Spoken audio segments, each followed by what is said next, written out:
natin na si Jonah ay nagkaroon siya ng disobedience. Sa gabing ito, let us see the two kinds of words. Una,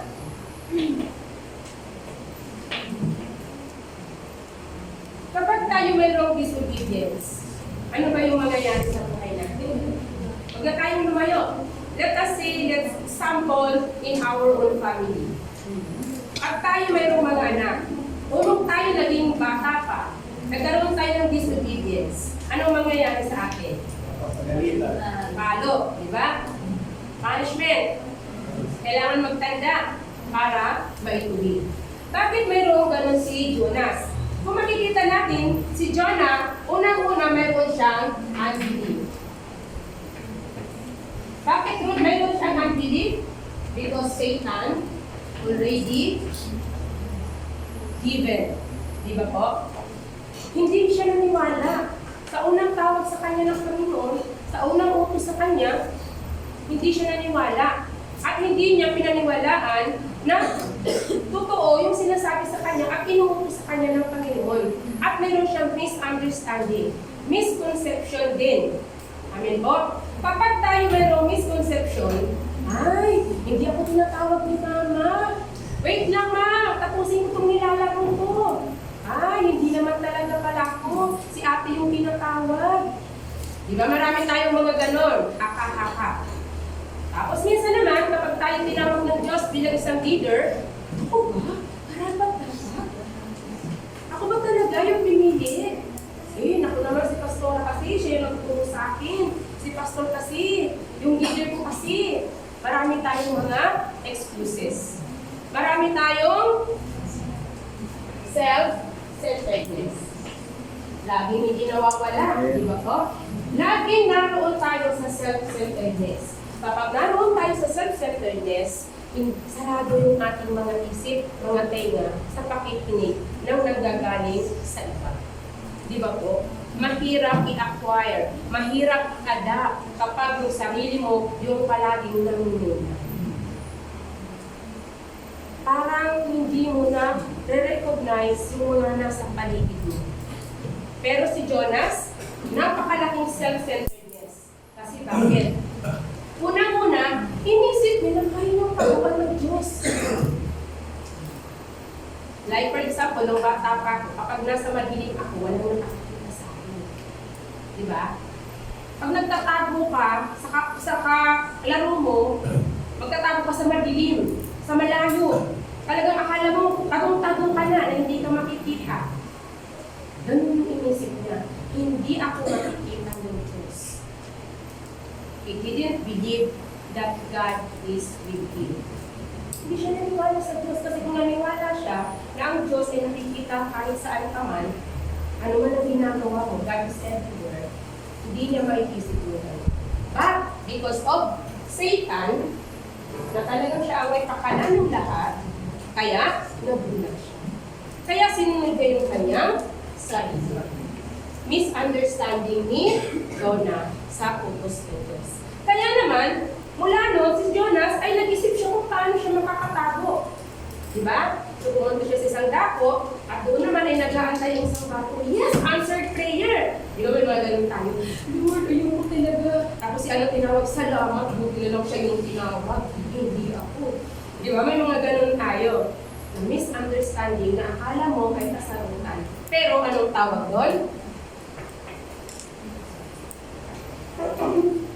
Trap ni Satan. Bitag ni Satan. Nahulog tayo sa bitag ni Satan. Kaya nung tayo ay nahulog sa bitag ni Satan, anong mangyayari sa atin? Anong mangyayari sa atin? Problema. Diba? Mawawala ka sa dapat mo puntahan. Malilito ka. So dahil hindi siya naniniwala na ang Diyos ay omnipotent, tatlong bagay na kailangan natin maunawaan, ang Diyos ay omnipotent,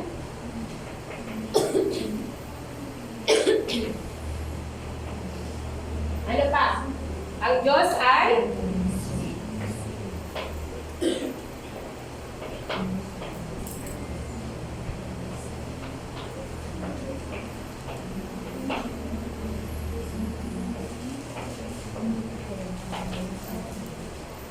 tatlong to, hindi pinaniwalaan ni Jonas.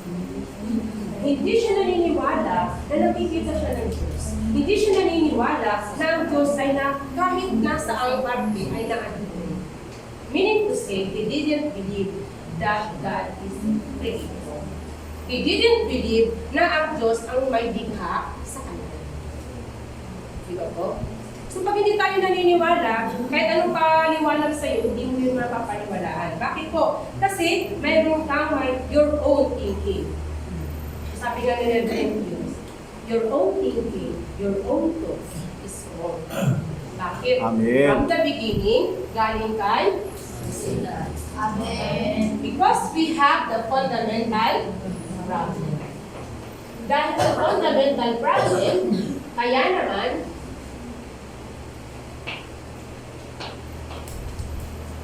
wala tayong kakayanan na talunin si Satan. Lahat yun ay nanggagaling dito.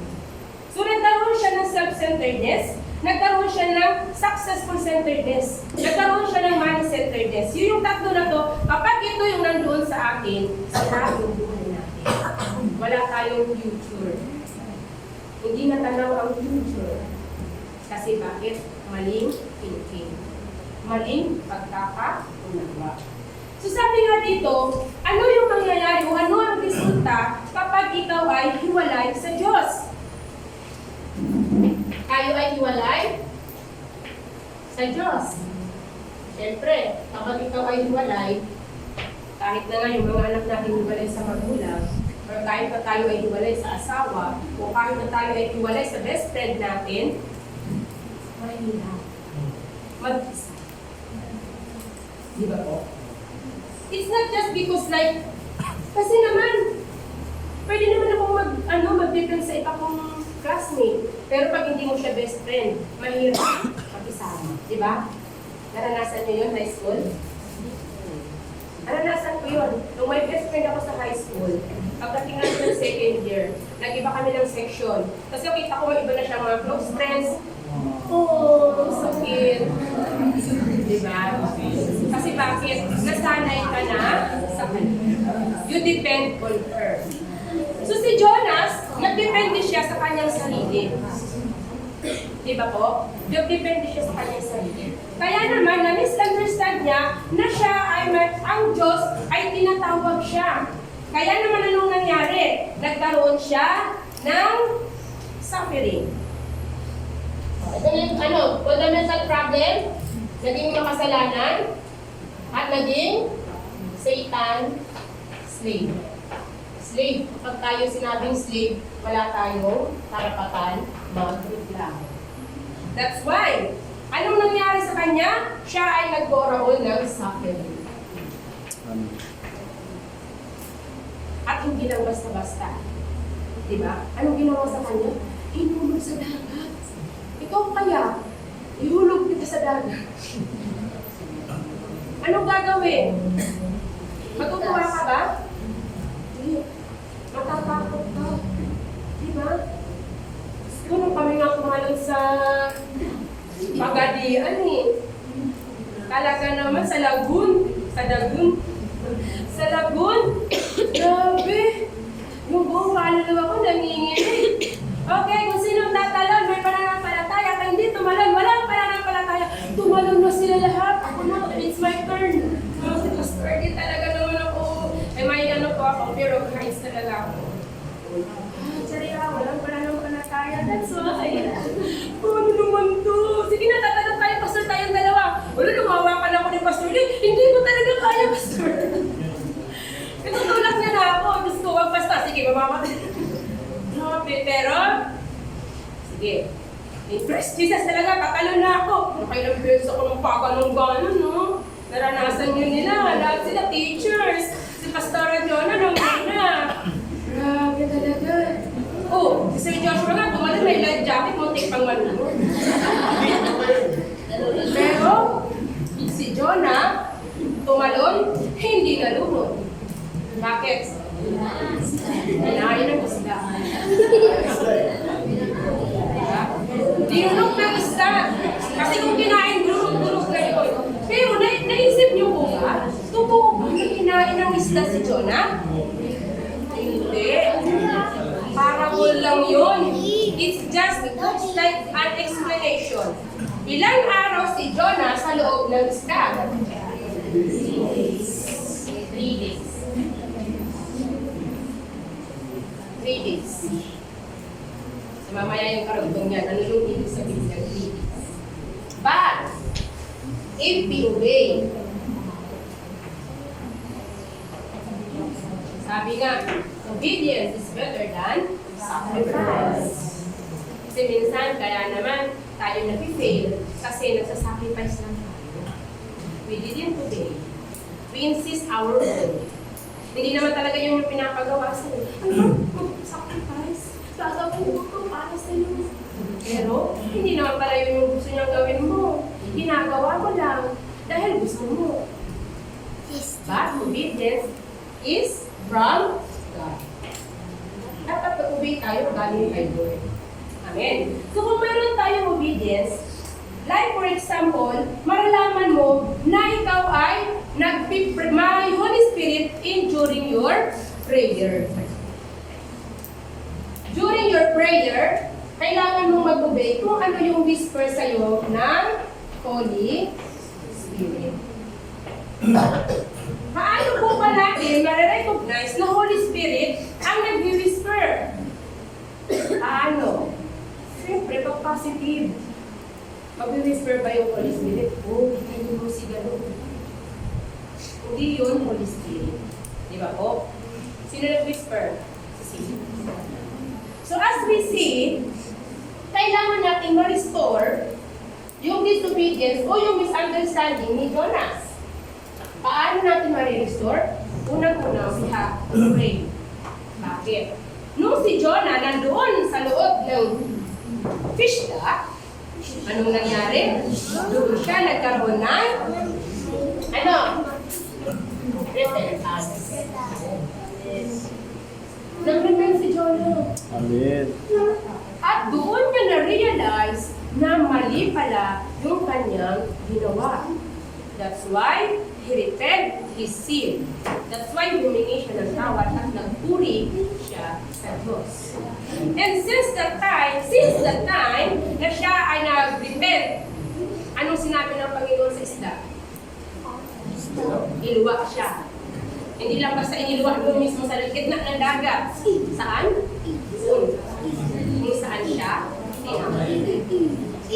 Magtaka siya.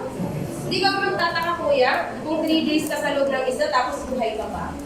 Tataka, di ba? Tao ka ba ako? O isda na ako? O nasa spirit na ba ako? Kasi imaginein mo, nandun ka sa loob ng isda, hindi ka namatay.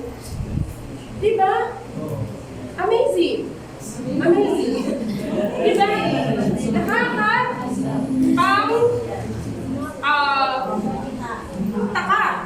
Nakakapagtaka talaga. Ako nung nabasa ko rin nung totoo ba talaga sinayin siya ng isda at hindi siya namatay? So yun dapat natin naintindihan. So meaning to say, one of the story in the Bible, translation, meaning to say, yung si Jonas ay nandoon sa loob ng isda ng 3 araw. That is the resurrection of Jesus Christ. Imagine, kahit gaano si Jonah katigas ng ulo, naging swine siya, hindi siya sumunod, nagmurmur siya, nag-complain siya, nag-isip siya ng masama doon sa mga taga-Nineveh, selfish, meron siya. Pagkaka-selfish niya, ang akala niya siya lang ang ng Diyos. And he don't want to relay kung ano yung gusto ng Panginoon. Di ba? Sinarili niya, ay, bakit gusto sila liligtas? Sila yung mga nagpahirap sa amin. Ikaw pa yan, may emotional bond ka, tapos pupuntahan mo. Share, ma'am, share mo kita ng gospel, ha? Hindi madali. Hindi madali. Kaya, never talaga na mangyayari sa akin. But, the love of God, dahil sa sa pagmamahal ng Panginoon, siya ay pinako sa krus. Because of the crucifixion of Jesus Christ, tayo ay tinatawag. So dahil dito, ito, wala na ito. But, hindi natin na-recognize. Ang akala natin sa istorya ni Jonah, God need Jonah to accomplish what the will of God. Tinawag si Jonah, di ba? Importanteng tao o hindi? Very important. Pero, nung pinagbubulay-bulayan ko siya, may na-discover ako na isa pang translation. Na ang ibig sabihin, pwede naman si ang Diyos pumili ng iba. Okay, hindi nag-obey si Jim. I will call Mike. Okay, hindi nag-obey yung dalawa. I will call Ronnie. Pwede. God is Almighty. Can choose every one of us. Kung sino yung gustong gamitin ng Panginoon. If you are hard-headed at ayaw mong sumunod, it's okay. Wala namang problema kay Lord. Ang iniisip ni Jonah, siya ang kailangan ng Diyos. But no. Sino ang may kailangan? Si Jonah. Bakit? Jonah has a fundamental. Hindi niya ito masusolusyonan without Jesus Christ. Without Jesus Christ, hindi natin ito yung solusyon. Amen. Misinterpretation. Na akala natin tayo ang kailangan ni Lord, but no! We need Jesus Christ. Amen. Kasi tayo ang nangangailangan sa Diyos. Hindi ang Diyos ang nangangailangan sa atin. Okay? I was so blessed while I'm reading this one. Suddenly, ang dami kong ginawa kaninang message, still struggling into my mind. Ano ba yung gusto mo, Lord?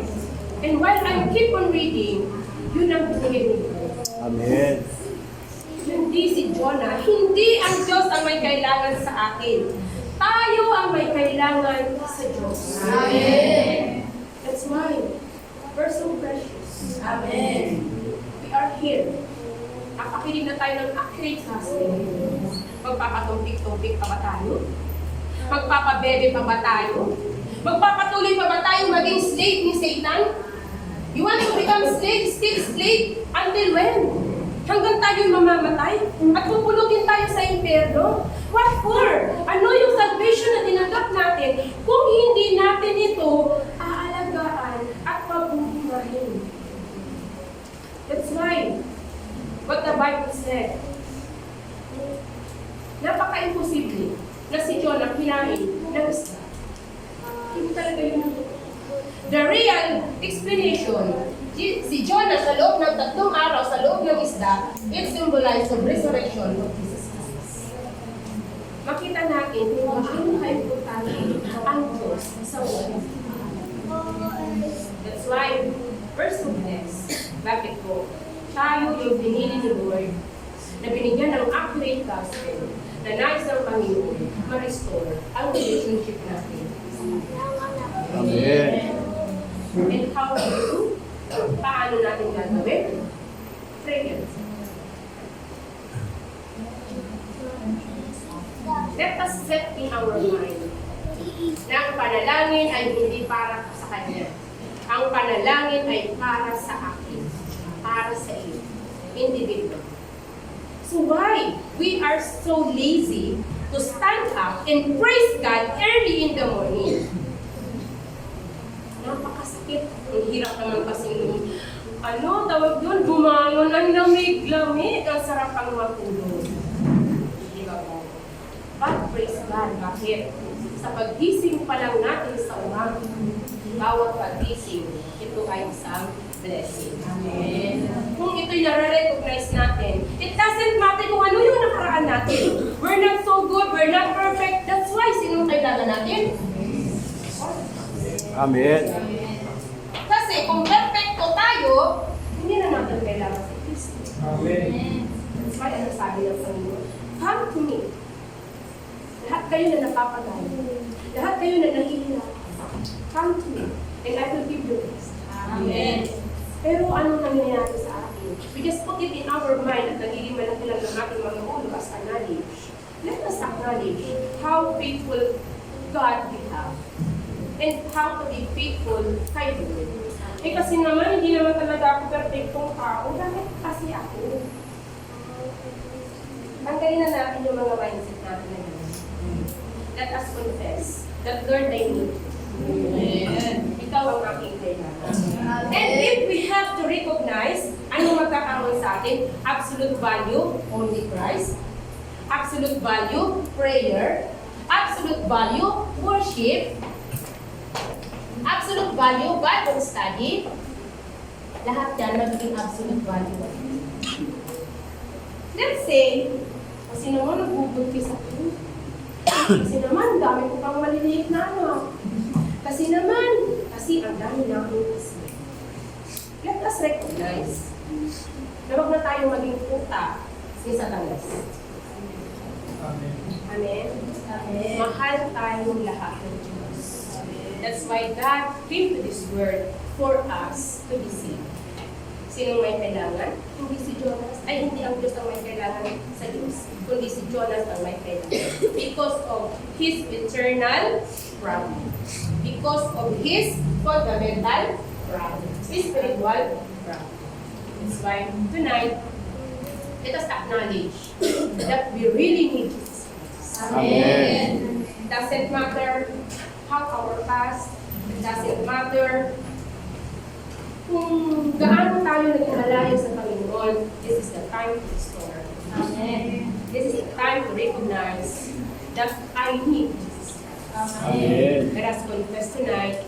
Let us bring into prayer na ang lahat ng ito ay maranasan natin na ang Holy Spirit ay kasama natin at ang Diyos na buhay ay nasa sa atin. Amen. Let's pray. Father God in heaven, thank you so much, Lord, sa hapon na ito. Sa gabing ito, Panginoon, binigay niyo sa amin. Lord, tunay na Ama na kami ang may kailangan sa inyo.